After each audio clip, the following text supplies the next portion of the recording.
In life, we need to prioritize.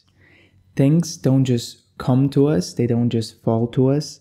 We mostly need to manage our lives to be able to take what is important to us. I want to talk about why health should be our priority, why it matters. See, everything in life you do, whether that's work, relationships, how productive you are, how much you're earning, how you can live life and how adventurous you can be, how energetic you wake up, anything depends upon energy and on health. Living with a full battery literally makes life better. It's way harder to live half sick and completely tired all the time. Like, this is logical. But yet, most of us don't prioritize our health and we live as if we were immortal. Like, if you ask most people, they don't fear death and we all think we're gonna live to at least 100. While that's not what the data shows. In most cases, until we're sick, we live like we're immortal. Like, we're not really taking care of our health because there is nothing, no disease to show up. But there is a huge problem with this. It's because disease isn't a one-time event. Like, you don't just get a symptom and diagnosed and then you had disease. But disease starts developing in your 20s and in your 30s. And if we live a relatively bad lifestyle and eat a lot of processed foods and sleep bad and drugs, alcohol, all this stuff, things like Alzheimer's starting to develop, things like insulin resistance start to develop. And only when we get to our 60s or 70s, we see the real symptoms. But it was happening all along. Think of being energetic as living with a full battery. You literally have more resources. You can do more in terms of relationships, business, and health. It's like having an extension. Living with a half-dead battery means you have lower capacity to output in any area, so life becomes less. Health is really about priorities. No one will give it to us, we need to acquire it. If it matters, we will find a way. And health matters because it is the stone that's that's a fundamental thing for a good life. When it comes to what you need to focus on to become healthier, it's very simple. Sleep better, eat better, exercise more, and manage stress better. Money in most cases is not a great excuse. Like, there are a lot of people who live healthy and are on a budget. It's just that we need to set our priorities in a particular way. I often see this, what I like to call the businessman health paradox. A lot of entrepreneurs think they're too busy making money that if they were to cook their food or go to sleep at 11 o'clock, they're losing money.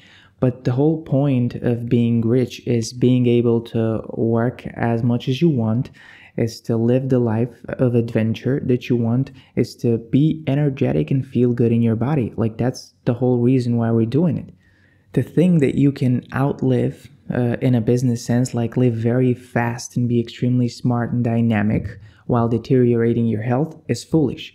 Because basically, when you think of efficiency is about charging your battery, living on full mode. Like, when you had a good sleep, you could tackle business problems better and solve problems. And when you had poor sleep, you just can't do it. You can work for as much as you want, but you're not as efficient. So, in a way, improving health is a very efficient way to be better at anything, including business. Health depends on our lifestyle, healthy habits. This is what makes it a skill set. The 4 things you need to take care of are exercise, sleep, nutrition, and stress management. What skill set do you need?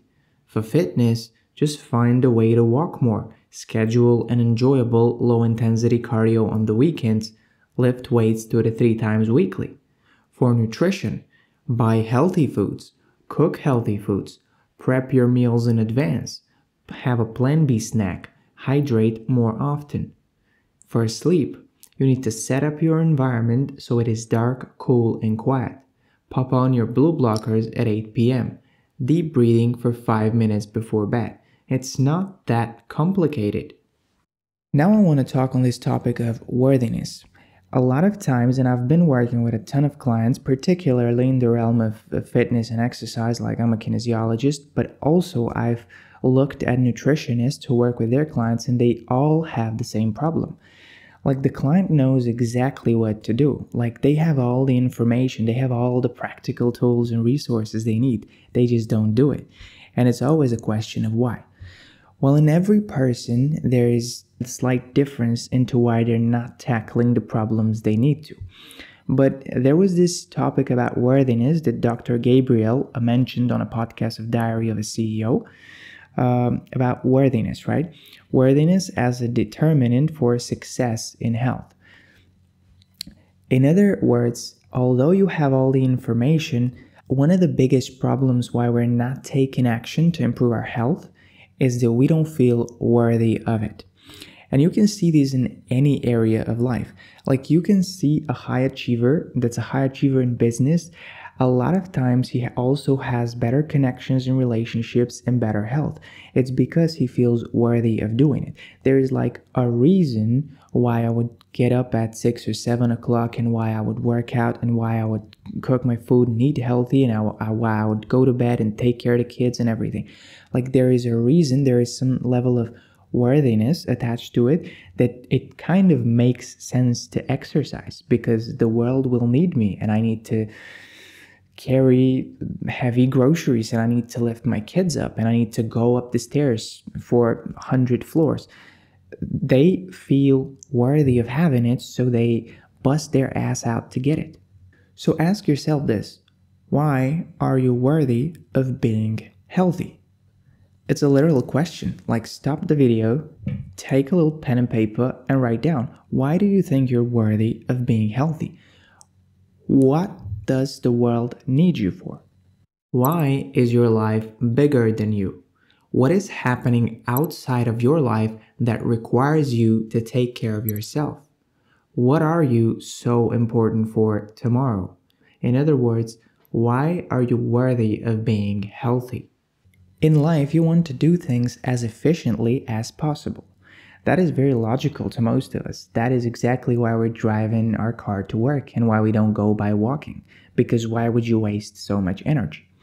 To us, to our brains, to our subconscious, energy means longevity. We want to save as much energy so we have more of it, so we can live longer.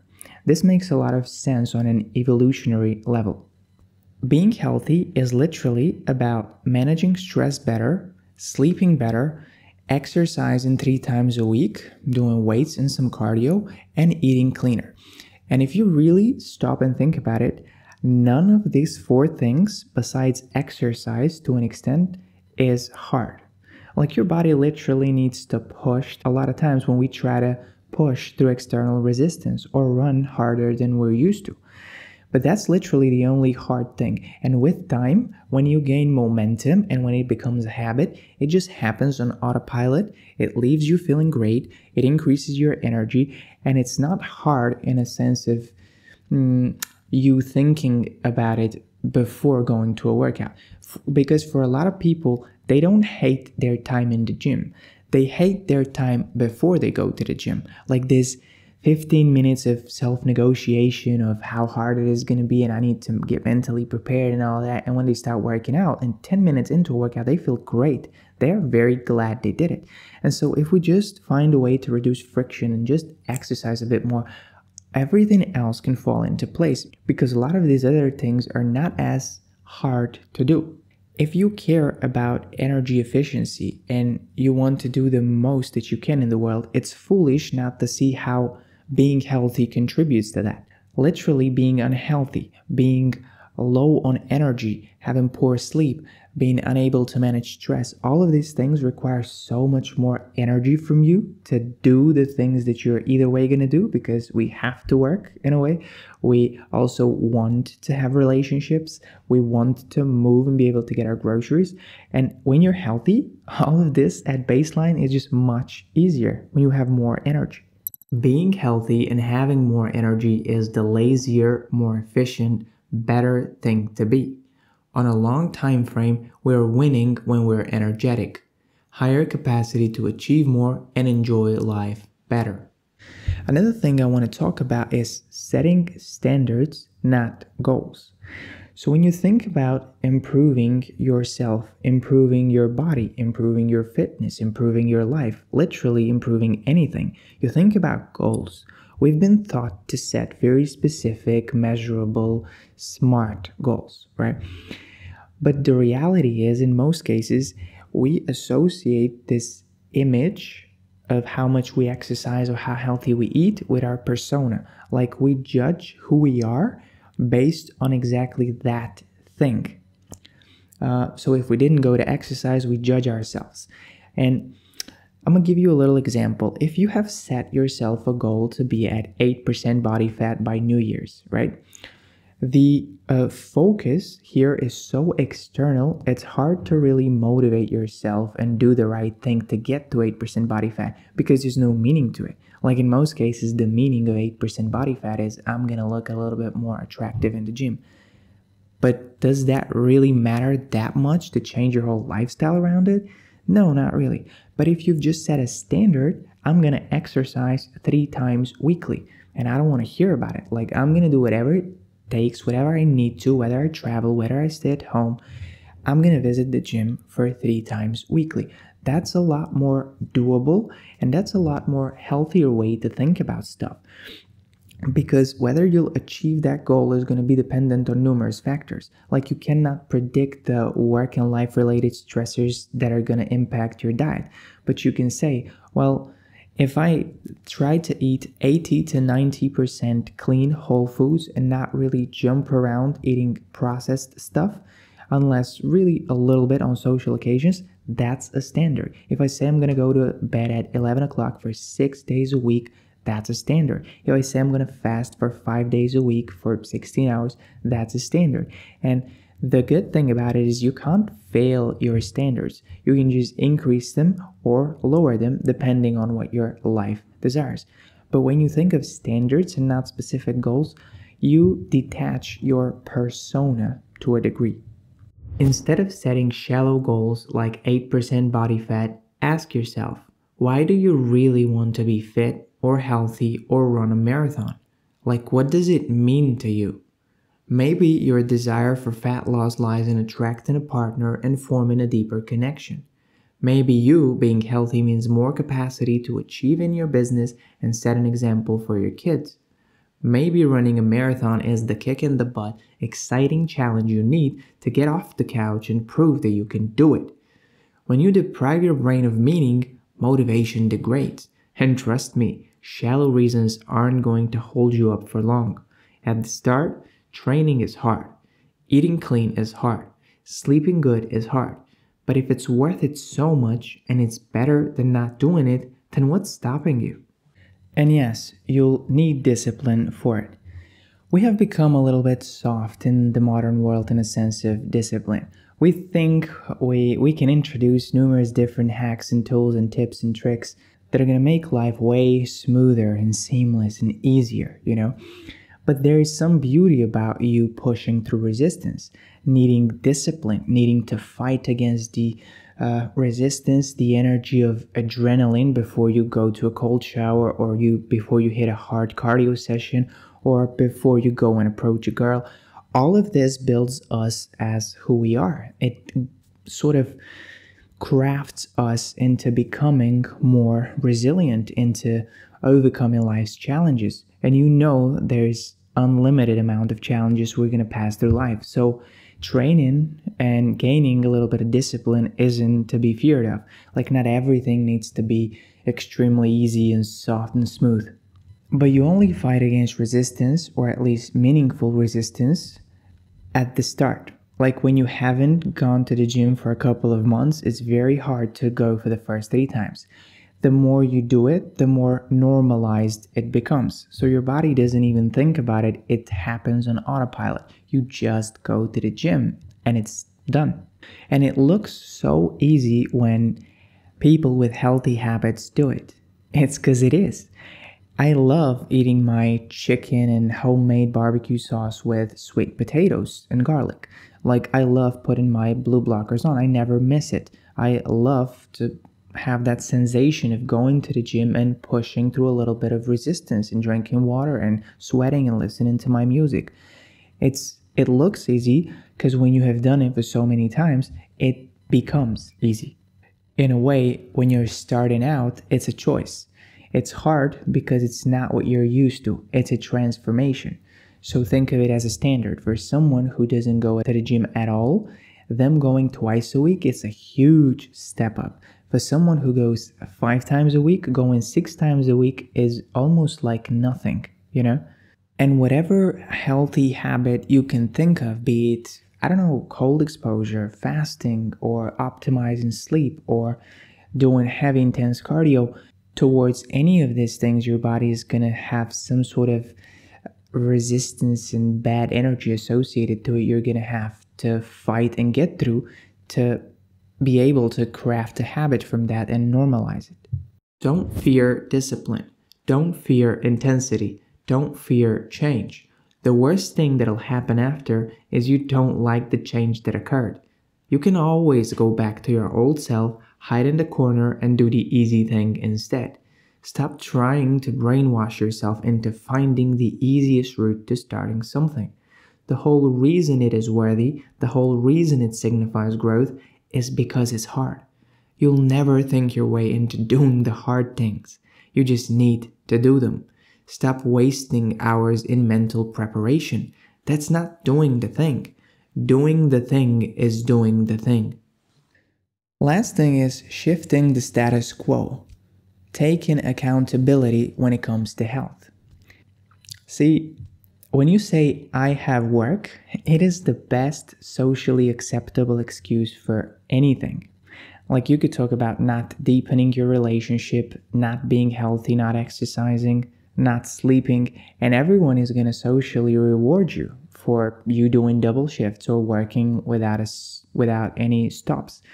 And that's not a good thing. I think we derive a lot of this dopamine from what other people around us think and how they react to the things we do, when essentially no one says, oh, you're taking a vacation, congratulations. That's a great thing. You're going to rest, reset, and recharge. We don't do that.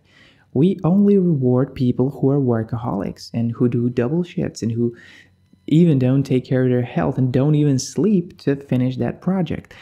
And at some point, to a certain extent, that may be okay if you really run it high and you really have to finish a project. But you need to understand that we are the ones who should take accountability and self-reward us for our health. It is time to take control of our life back in our hands, realign, recharge, and reset certain things so that we could live in a healthier way. I'm going to give you my example. In the current state, money means a lot to me. As any young man, he wants more so he can invest in businesses and buy his own flat and all these things. However, I had a chance of earning about $500 more if I slept poorly on one day of the week. And so these 500 would mean something to me. It's not that they don't. And on a yearly basis, that's like a car. However, I made the conscious decision of skipping that work, even if I'm going to be a bit tighter on paying my rent, specifically because I know that not sleeping good for one day a week, it's 16% on a yearly basis, 16% poor sleep. I'm not trading 16% of bad sleep for $500 more monthly. I don't care. And you'll see these everywhere around you, like bosses, companies, governments.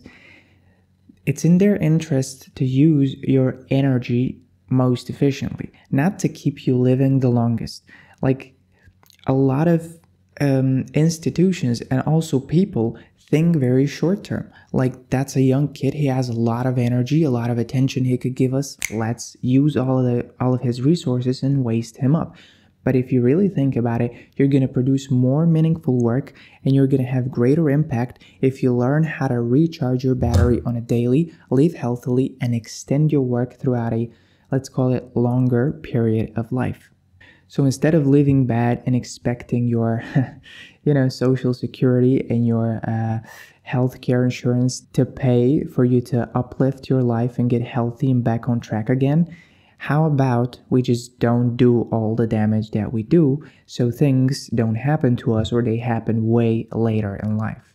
That's a good starting point, isn't it?